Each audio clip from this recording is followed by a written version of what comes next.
कर दीवानी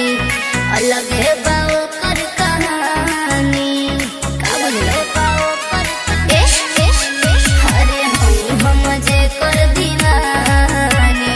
अलग है बाओ कर कहानी हो बदमाश खैर न होई जानी जहिया आपके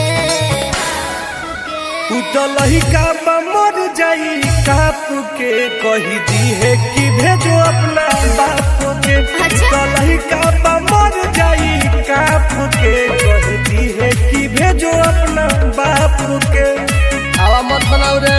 अभी तू जनला का मर जाई मर जाई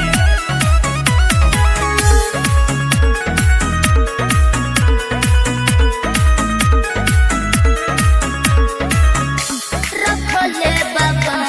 सोरो को सके घूमे ला डबल सिंगसर को सके ओहो बढ़ जाई पहले जहिया हमारा जस जवान के गाछी पर झूला देम गरुदन में रसरी बांध के। का बुझाई सुना